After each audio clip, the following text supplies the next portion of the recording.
So hello guys, welcome to our YouTube channel that is E Pathshala. This is Ashwini और मैं आपको पढ़ा रहा हूँ 10th क्लास की साइंस, जिसका नाम है motion and measurement of distances. यानी मोशन यहाँ पे मोशंस की बात हो रही है, जैसे व्हीकल वगैरह हो गए या हम भी हो गए, कैसा भी मोशन हो जाएगा। और डिस्टेंसेस के मेजरमेंट, अलग अलग चीज़ों के मेजरमेंट, मेनली डिस्टेंस के मेजरमेंट, ठीक है, इन सब के बारे में पढ़ेंगे। ये सब को रिलेट करता है हमारा फिजिक्स से, ठीक है। तो इस चैप्टर में हम थोड़ा फिजिक्स के बारे में जानेंगे। तो सबसे पहले यहाँ पे उन्होंने बताया है हमारे मोटर कार्स वगैरह, हमारे जो भी मीन्स ऑफ ट्रांसपोर्ट है उनके बारे में। तो यहाँ स्टोरी ऑफ ट्रांसपोर्ट है। तो सबसे पहले क्या हुआ था, व्हील का इन्वेंशन हुआ था पुराने दौर में, ठीक है। Invention of the wheel made a great change in mode of transport. The design of the wheel was improved over thousand of years. Animal were use to pull cars that move on wheels. तो सबसे पहले wheel बना था, stone age के लोगों ने ही wheel बना लिया था। तब से आज तक थाउजेंड्स ऑफ ईयर्स से व्हील का मतलब इम्प्रूव्ड हुआ है। व्हील अलग अलग तरीके के, अब आप देखते हैं कार में अलग तरीके के व्हील होते हैं, ट्रक में अलग तरीके के व्हील होते हैं, एरोप्लेन्स में अलग तरीके के व्हील्स होते हैं, ठीक है, साइकिल में अलग तरीके के व्हील्स होते हैं। तो पहले ज़्यादातर यूज़ होते थे क्या कहते हैं, हमारे एनिमल्स, जैसे बुलक्स यूज़ होते थे, ठीक है, बुल्स, हॉर्सेस यूज़ होते थे, डोंकीज यूज़ होते थे, ठीक है। ये सब पहले हमारे कार्ट को खींचने के लिए यूज़ होते थे, जिसमें व्हील्स लगते थे। ऑब्वियसली व्हील्स के बिना कार्ट नहीं चलेगा, ठीक है। फिर बाद में साइकिल का इन्वेंशन हुआ, धीरे धीरे मोटरसाइकिल का इन्वेंशन हुआ, मोटर कार का इन्वेंशन हुआ। तो इस तरीके से हम धीरे धीरे आगे चल के इन्वेंशन हुआ। Until the beginning of 19th century, people still depend on animals, boats and ship to transport them from place to place. मतलब 19th सेंचुरी तक भी लोग एनिमल्स पर, बोट्स पर और शिप पर डिपेंड थे। वाटरवेज का ज़्यादा यूज़ होता था, ठीक है। अगर आपको याद हो तो हमारे देश में अंग्रेज़ भी वाटरवेज से आए थे, शिप से आए थे, ठीक है। तो उस समय पे बोट्स का, शिप्स का और एनिमल्स का ही यूज़ होता था एज अ ट्रांसपोर्ट, यूज़ करने के लिए, एक प्लेस से दूसरे प्लेस तक जाने के लिए। The invention of steam engine lead to the development of new means of transport, rail roads. यानी स्टीम इंजन जब साइंटिस्ट ने इन्वेंट किया तो उसने एक नया मीन्स ऑफ ट्रांसपोर्ट बना दिया हमारे लिए, जो कि रेल रोड्स है, यानी रेलवेज, ठीक है। सिंपल सी बात है, railways were made for steam engine driven carriages and wagons, ठीक है। अब रेलवेज में क्या होता है, मतलब स्टीम इंजन से उन्होंने रेल बनाई, ठीक है, रेलगाड़ी यानी ट्रेन या जो भी आप कहते हैं, ठीक है, ये बनाई। अब ये कैरेजेस पैसेंजर्स को क्या कहते हैं, ढोती थी, गूड्स ढोती थी, इस मतलब जिसमें पैसेंजर जाते थे उसमें वैगन्स यानी डब्बे टाइप होते थे, ठीक है। अलग अलग तरीके की आपने ट्रेन्स देखी होंगी। एक मालगाड़ी होती है जिसमें सारा सामान भर के आता है, एक रेलगाड़ी आपने देखी होगी जिसमें ऑयल भर के आता है, वो पूरी गोल एक टैंक की तरह होती है, सारे उसमें डब्बे जो होते हैं टैंक वाले होते हैं। और एक नॉर्मल रेलगाड़ी जिसमें आप बैठ के कहीं भी जाते हैं, अपने गाँव वगैरह कहीं भी आपको घूमने जाना हो तो नॉर्मल आप ट्रेन में जाते हैं। Later came automobiles such as motor cars. बाद में मोटर कार्स जैसे आज हमारे कार्स है वो बनी, ट्रक्स बने, बसेस बनी। रेल इंजन के बाद यानी रेलवेज के बाद, रेल ट्रेन बनने के बाद जो स्टीम, पहले स्टीम इंजन से, अगर आपने मूवीज़ में देखा होगा कि एक ट्रेन चल रही है उसमें से धुआं निकल रहा है काला कलर का। अगर किसी ने हैरी पॉटर देखी हो तो उसमें मेनली है जो हॉगवर्ट्स की ट्रेन थी उसमें से धुआं निकलता था, वो इसीलिए क्योंकि वो स्टीम इंजन से बनी। तो जो स्टीम इंजन की जो ट्रेन्स थी वो धुआं छोड़ती थी, ठीक है, वाइट कलर का, ठीक है, कई जगह पे ब्लैक कलर का, क्योंकि वो कोयले से चलती थी, एक्चुअली स्टीम से चलती थी, ठीक है, वो इलेक्ट्रिसिटी से नहीं चलती थी। आज की ट्रेन इलेक्ट्रिसिटी से चलती है। फिर उसके बाद आया motor cars, trucks, motorised boats, मतलब मोटर से चलने वाली बोट्स, शिप्स, ठीक है। अब कोई शिप्स को पहले की तरह आपने देखा होगा अगर मूवीज़ में, तो लोग शिप को भी उससे चलाते थे, चब्बू से, जो भी वो उसका होता है लंबा सा लॉग, लकड़ी का लॉग होता है, उससे चलाते थे, ठीक है। अब शिप को ऐसे चलाने की ज़रूरत नहीं है, उसमें एक मोटर फिट होती है बड़ी सी जो शिप को आगे ले जाती है। Were use as means of transport, ठीक है। अब आजकल तो बहुत ट्रांसपोर्ट, रेलवेज, रोडवेज में आ गया आपके व्हीकल, कार, बाइक, ठीक है, साइकिल, ट्रक, बसेस, ट्रेन, ठीक है। और आपके सीवेज में आ गए सबमरीन, ठीक है, और शिप्स। एयरवेज में आपके एयरप्लेन, हेलीकॉप्टर। तो कई तरीके के मीन्स ऑफ ट्रांसपोर्ट आजकल आ चुके हैं। The early years of 1900 saw the development of airplanes.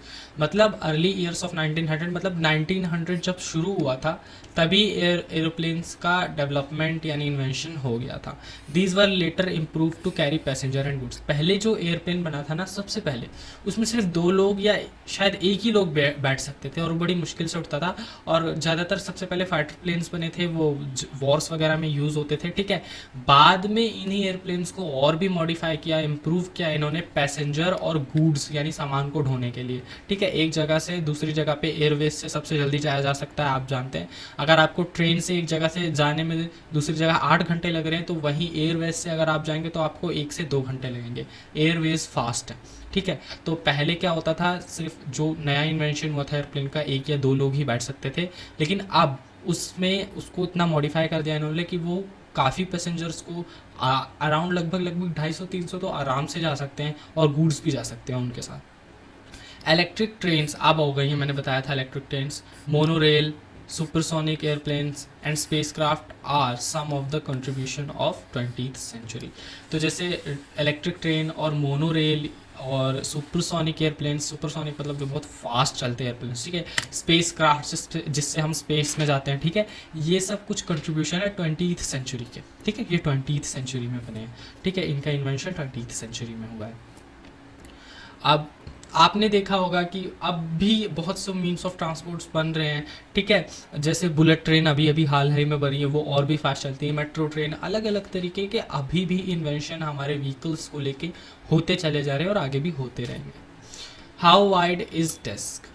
अब क्या हुआ, 2 बच्चे थे यहाँ पे, पहेली और भूजो, उनको एक डेस्क शेयर करने के लिए दी गई क्लासरूम में, लेकिन अब वो क्या करे, बैठे तो कम, लड़ने ज़्यादा लगे। अब उनको चाहिए था कि डेस्क इक्वली डिवाइड हो, ताकि एक बच्चा यहाँ बैठ जाए और एक बच्चा यहाँ बैठ जाए। तो पहले क्या हुआ, वो नाप नहीं पा रहे थे। फिर क्या हुआ, उन्होंने जो भूजो था वो गिल्ली डंडा बहुत खेलता था, उसके पास था, तो उसकी हेल्प से नापा। तो जो टेबल का लेंथ था टोटल, वो 2 डंडे और 2 गिल्ली के बराबर था। ठीक है, मतलब अब एक डंडा और एक गिल्ली रख के नापा तो ये टेबल हाफ में बट गया, और दूसरा गिल्ली और डंडा रख के नापा तो वो दूसरे हाफ में बट गया। मतलब टोटल इसकी लेंथ कितनी थी, किसके बराबर थी, 2 डंडे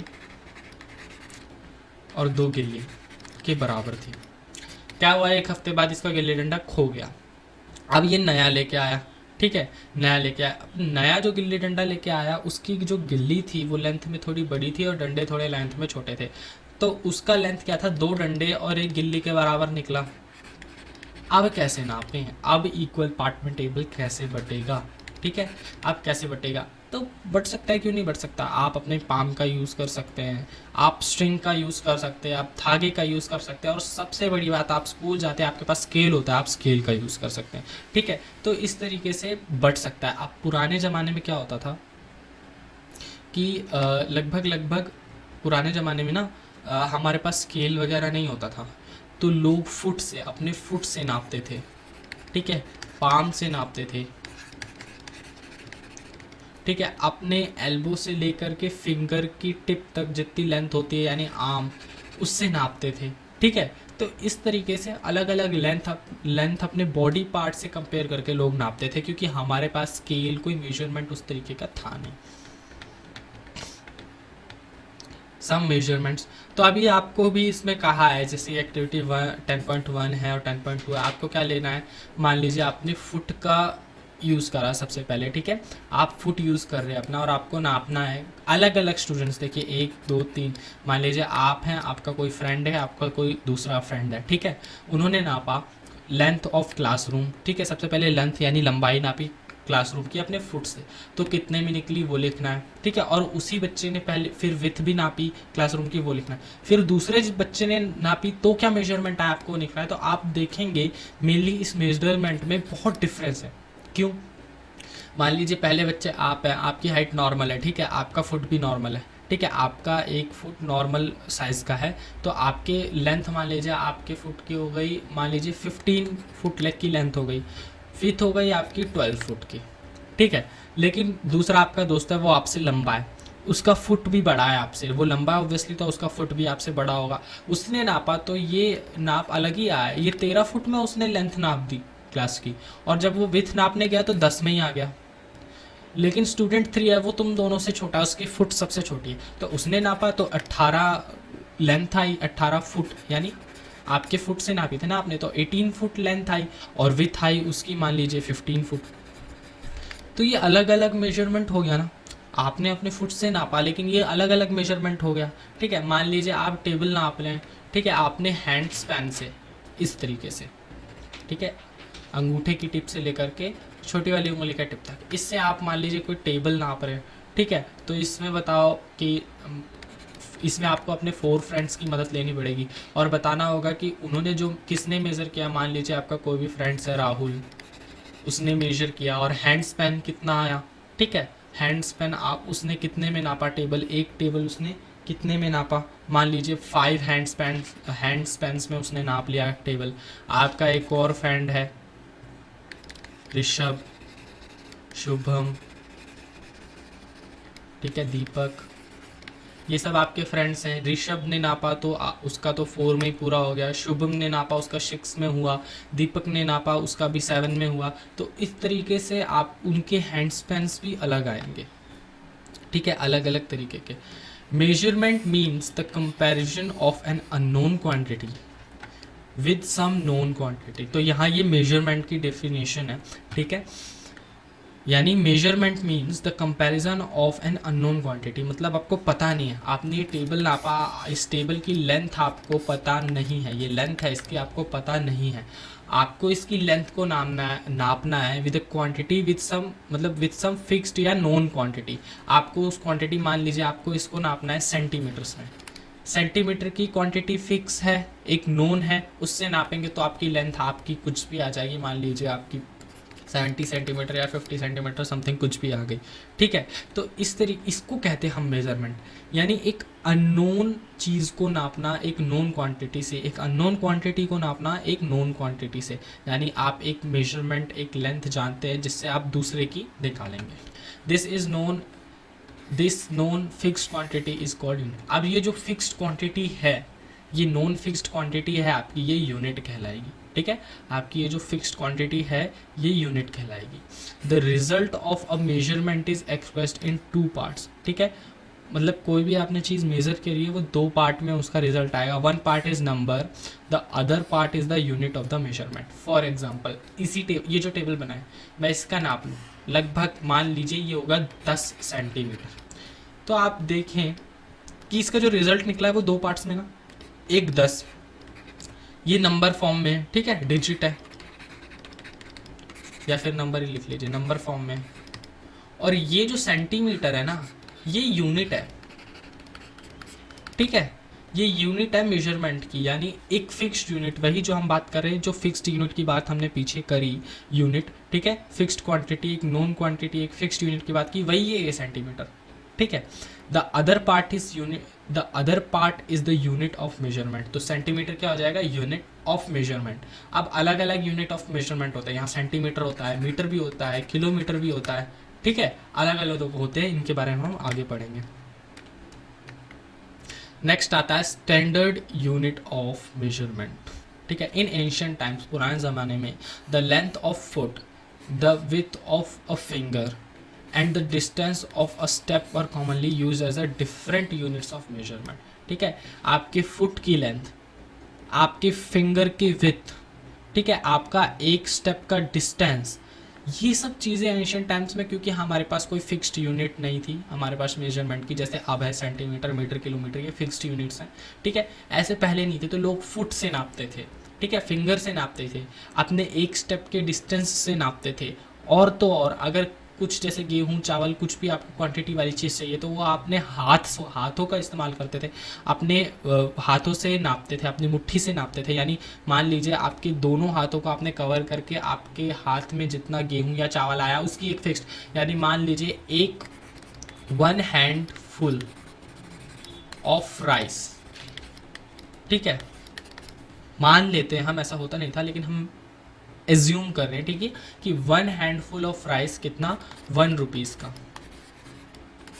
इस तरीके से उन्होंने अपने हैंड की क्वांटिटी से फिक्स कर रखा था प्राइस, कि आप एक हाथ से, मतलब अपने हाथ को भर के चावल उठाएंगे दोनों हाथ से, तो उसकी जो प्राइस होगी 1 रुपीज़ होगी, ठीक है। इस तरीके से पुराने ज़माने में नापा जाता था। आपको डिस्टेंस नापना है तो आप अगर छोटा डिस्टेंस है तो अपने फुट का इस्तेमाल करेंगे, बड़ा डिस्टेंस है तो आप अपने एक कदम का इस्तेमाल करेंगे, ठीक है। एक कदम आप जो चलते हैं, द डिस्टेंस ऑफ स्टेप, ठीक है, यानी एक कदम जब आप चले तो उसका जो डिस्टेंस हुआ उससे होता था, ठीक है। आपके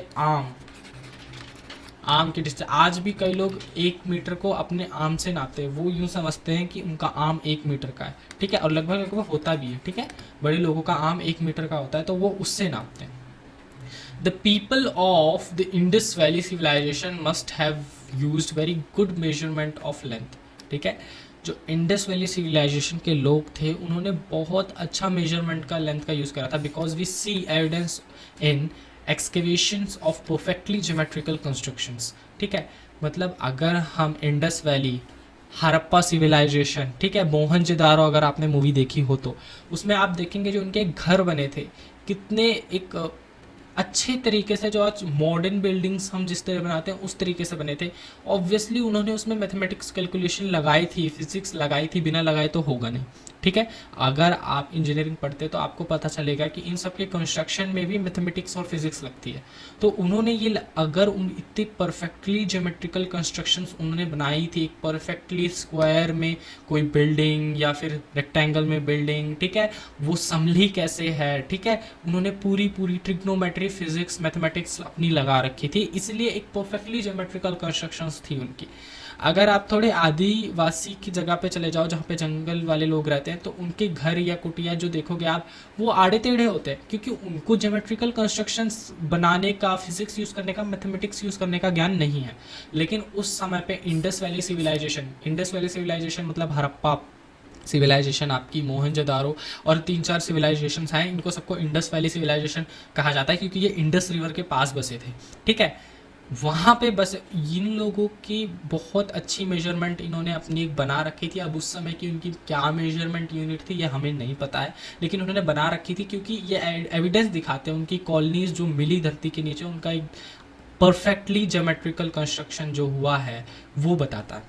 अ cubit as a length from a elbow to the fingertips was used in ancient Egypt and was also accepted as the unit of the length in other parts of the world। ठीक है, a cubit जो ancient Egypt के लोग थे ना, एक finger tip से लेकर के अपने एल्बो तक को एक क्यूबिट मानते थे। ठीक है, मतलब आपकी जो फिंगर टिप है से लेकर के एल्बो तक जितनी लेंथ है इसको एक क्यूबिट बोलते थे, और वो भी इसका यूज़ करते थे। इजिप्शियंस भी मेजरमेंट में बहुत अच्छे थे, उनके भी अगर आप पुरानी कलाकारी देखोगे तो उनका बहुत अच्छा ज्योमेट्रिकल शेप्स है उनके बिल्डिंग्स का वगैरह वगैरह का। ठीक है, people also use foot as a unit of length in different parts of the world. Foot तो लगभग वर्ल्ड के हर पार्ट में यूज होता था एज अ डिस्टेंस या किसी भी चीज़ को नापने के लिए, लेंथ को नापने के लिए। The length of foot is use very slightly from, अच्छा, लेंथ फिक्स्ड रहती थी इस फुट की हमेशा, क्योंकि अगर फिक्स्ड नहीं होगी आपकी कैलकुलेशंस ख़राब होंगी हमेशा। ठीक है, हमेशा से पुरानी एशियन टाइम्स में भी उनकी एक अलग फिक्स्ड क्वांटिटी होती होगी, वो अलग बात है, लेकिन उनका भी फिक्स्ड रहता था।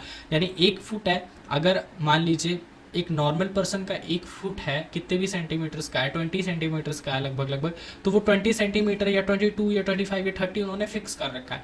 अगर कोई भी इंसान 20 सेंटीमीटर से छोटे फुट का होगा वो लोग उसको नहीं मानेंगे, उनका मतलब उनके नज़र में एक क्वांटिटी फिक्स थी उस फुट की, और ये quantity region to region very करती थी। इंडिया में अलग, इजिप्ट में अलग, इंडस वैली में अलग, हर जगह अलग अलग। People measured a yard of cloth by the distance between one end of the outstretched arm, ठीक है, and their chin। अपना एक क्लोथ का नाप लेते थे लोग अपने आर्म से लेकर के अपने चिन तक, अपना मतलब आर्म को, अपने हाथ को स्ट्रेच कर लेते थे और हाथ में पकड़ के उस क्लोथ को चिन तक लाते थे। उनका ये फिक्स्ड क्लोथ को नापने का ये फिक्स्ड क्या कहते हैं उनका तरीका था। The Romans measured with their pace or steps, अपने स्टेप्स से, रोमन्स जो होते थे अपने स्टेप्स से मेजर करते थे। In ancient India small length measurement used were as an angul, ठीक है, और अ मुट्ठी, फिस्ट, अपनी फिस्ट से या फिंगर्स यूज़ करके वो छोटी मेजरमेंट्स को लेते थे। यानी कुछ भी छोटी मेजरमेंट आपको लेनी है तो आप एक उंगली से नापेंगे, ठीक है, या फिर फिस्ट अपनी मुट्ठी से नापेंगे अगर आपको कोई भी, जैसे मैंने बताया, ग्रेन्स वगैरह की क्वांटिटी चाहिए तो। ठीक है, ये बात तो हो गई लेंथ की, ग्रेन्स की। ग्रेन्स और सॉलिड सब्सटेंस को नापने के लिए वो लोग फिस्ट का यूज़ कर लेते थे, हैंड्स का यूज़ कर लेते थे। ठीक है, डिस्टेंस को नापने के लिए अपने फुट का यूज़ कर लेते थे, हैंड्स का भी यूज़ कर लेते थे। रही बात लिक्विड चीज़ों की, लिक्विड चीज़ों को नापने के लिए वो लोग क्या यूज़ करते थे, तो उनका एक फिक्स्ड बर्तन या कुछ कंटेनर हुआ करता था हर जगह पे, जिससे वो लिक्विड नापते थे। जैसे आपको दूध चाहिए तो एक फिक्स्ड कंटेनर है, मान लीजिए ये एक फिक्स्ड कंटेनर है, इसकी ये इतना लंबा है और उसमें लगभग 1 लीटर तक दूध आता है। ये हमें पता है, उनको नहीं पता होता था कि 1 लीटर दूध आता है इसमें। ठीक है, उन्होंने फिक्स्ड कर रखा है कि इसकी कीमत 10 रुपये है। ठीक है, या जो भी उस टाइम पे कीमत रही होगी। तो ये कंटेनर सबके पास होता था लगभग लगभग, और मेनली ये लोग ये कंटेनर, ऐसा ज़रूरी नहीं है कि ये ऐसे रेक्टेंगल या स्क्वायर, ऐसे भी होता था। मेनली ये कंटेनर ये लोग नारियल से बनाते थे, ठीक है, क्योंकि नारियल के साइज़ लगभग लगभग ज़्यादा वैरी नहीं करते, थोड़े वैरी करते हैं, तो नारियल के उससे ये लोग वो कंटेनर बनाते थे।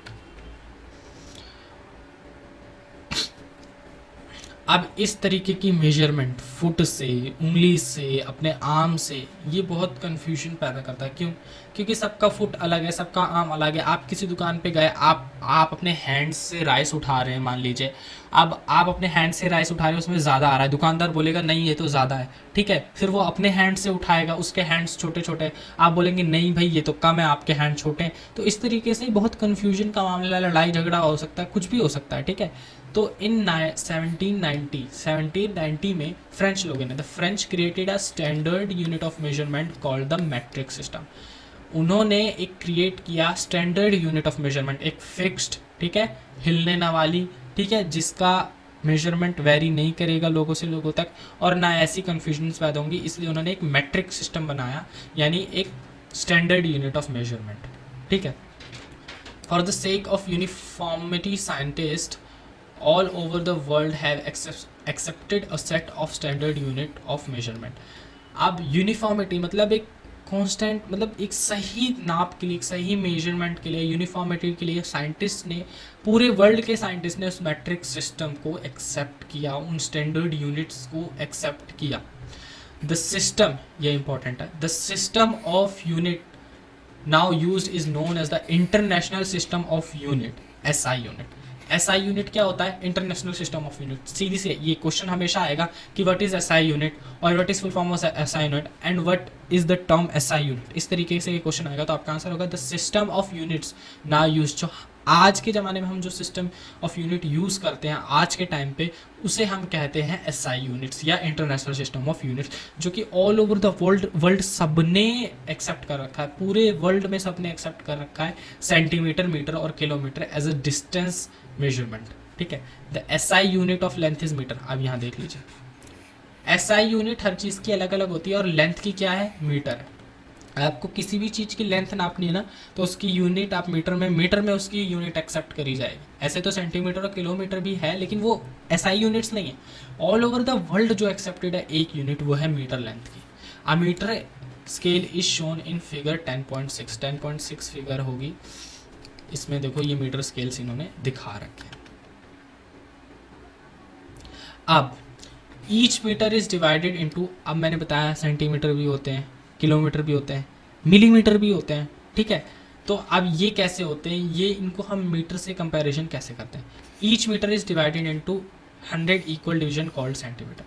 एक मीटर को 100 इक्वल डिविजन्स में उन्होंने बांटा हुआ है। 100 मतलब मान लीजिए एक मीटर का कोई भी आपका वो ले लीजिए धागा या कपड़ा, उसको एक एक सेंटीमीटर से आप काटेंगे ना, डिवाइड करेंगे, तो 100 टुकड़े निकलेंगे आपके पास धागे के, यानी 1 metre is equals to 100 centimetre. एक मीटर में 100 सेंटीमीटर होता है। Each centimetre has 10 equal division called millimetre. अगर आप 1 सेंटीमीटर के धागे को, मान लीजिए ये 1 सेंटीमीटर है, ठीक है, इसको आप 10 इक्वल भाग में काटेंगे, तो आपको, तो जो एक भाग होएगा वो कहलाएगा 1 मिलीमीटर, यानी 1 centimetre is equals to 10 millimetre. 1 centimetre में 10 मिलीमीटर, यह आपको याद करना बहुत ज़रूरी है, ये पेपर में आते हैं, कन्वर्जन आएंगे, ठीक है। कि आपको मान लीजिए आपको दे रखा है 3 metre is equals to how much centimetre, तो आप क्या करेंगे, 3 को 100 से मल्टीप्लाई कर देंगे, तो आपका आंसर आ जाएगा 300 सेंटीमीटर, ठीक है। पूछेगा आपसे 15 सेंटीमीटर ले लीजिए, 15 centimetre is equals to how many millimetre, ठीक है, हाउ मैनी मिलीमीटर।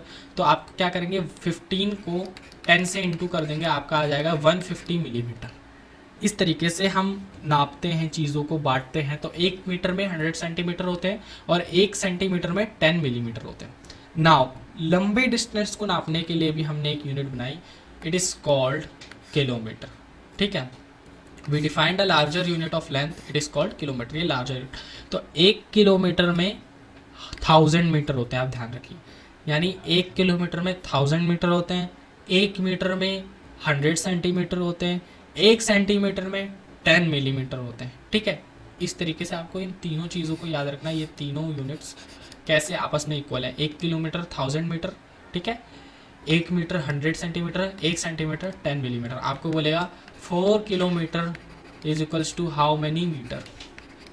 आप क्या करेंगे, 4 को 1000 से इंटू कर देंगे तो आ जाएगा 4000 मीटर।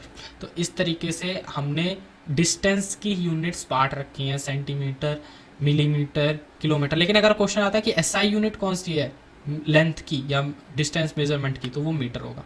अब यहाँ तो आपको डिस्टेंस की या इन्होंने इन सब चीज़ों की बात बताई, ठीक है। इन्होंने आपको और नहीं बताया, जैसे अगर आपको ग्रेन्स वगैरह आप बांटने हैं तो वो किस में, तो ग्रेन्स वगैरह केजी में बढ़ते हैं। और इधर बताता हूँ मैं आपको, ग्रेन्स वगैरह केजी में बढ़ते हैं और 1 किलोग्राम, ठीक है, ये होता है kilogram. 1 kilogram is equals to होता है 1000 ग्राम के, ठीक है।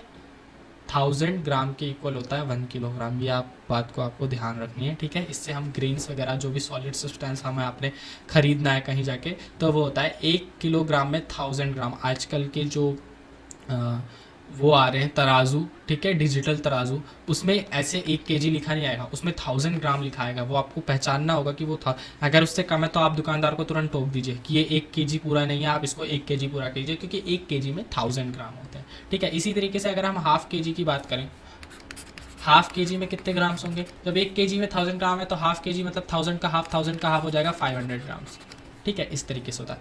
अब ये होती होगा सॉलिड चीज़ों का नाप। लिक्विड का भी होता है, लिक्विड का होता है लीटर में।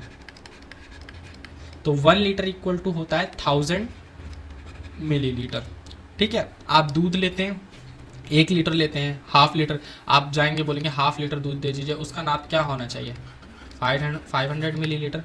तो इस तरीके से दूध का या किसी भी लिक्विड का, पानी का, लिक्विड का नाप लीटर में होता है, ये ध्यान रखना है। तो आपको ये ध्यान रखना है कि लिक्विड का नाप लीटर में होता है। किसी भी सॉलिड सब्सटेंस अगर हमें उसको नापना है तो उसका नाप केजी में यानी किलोग्राम में होता है, और डिस्टेंस का नाप हमारा किलोमीटर में होता है, मीटर में होता है और सेंटीमीटर में होता है, ठीक है। So that is it for today guys. अगर आपको वीडियो अच्छी लगी हो तो लाइक करें, सब्सक्राइब करें और शेयर करें। अगर आपका कोई भी डाउट हो तो वो आप कमेंट सेक्शन में ड्रॉप कर सकते हैं, मैं अगली वीडियो में उसे सॉल्व कर दूंगा। जय हिंद, जय भारत।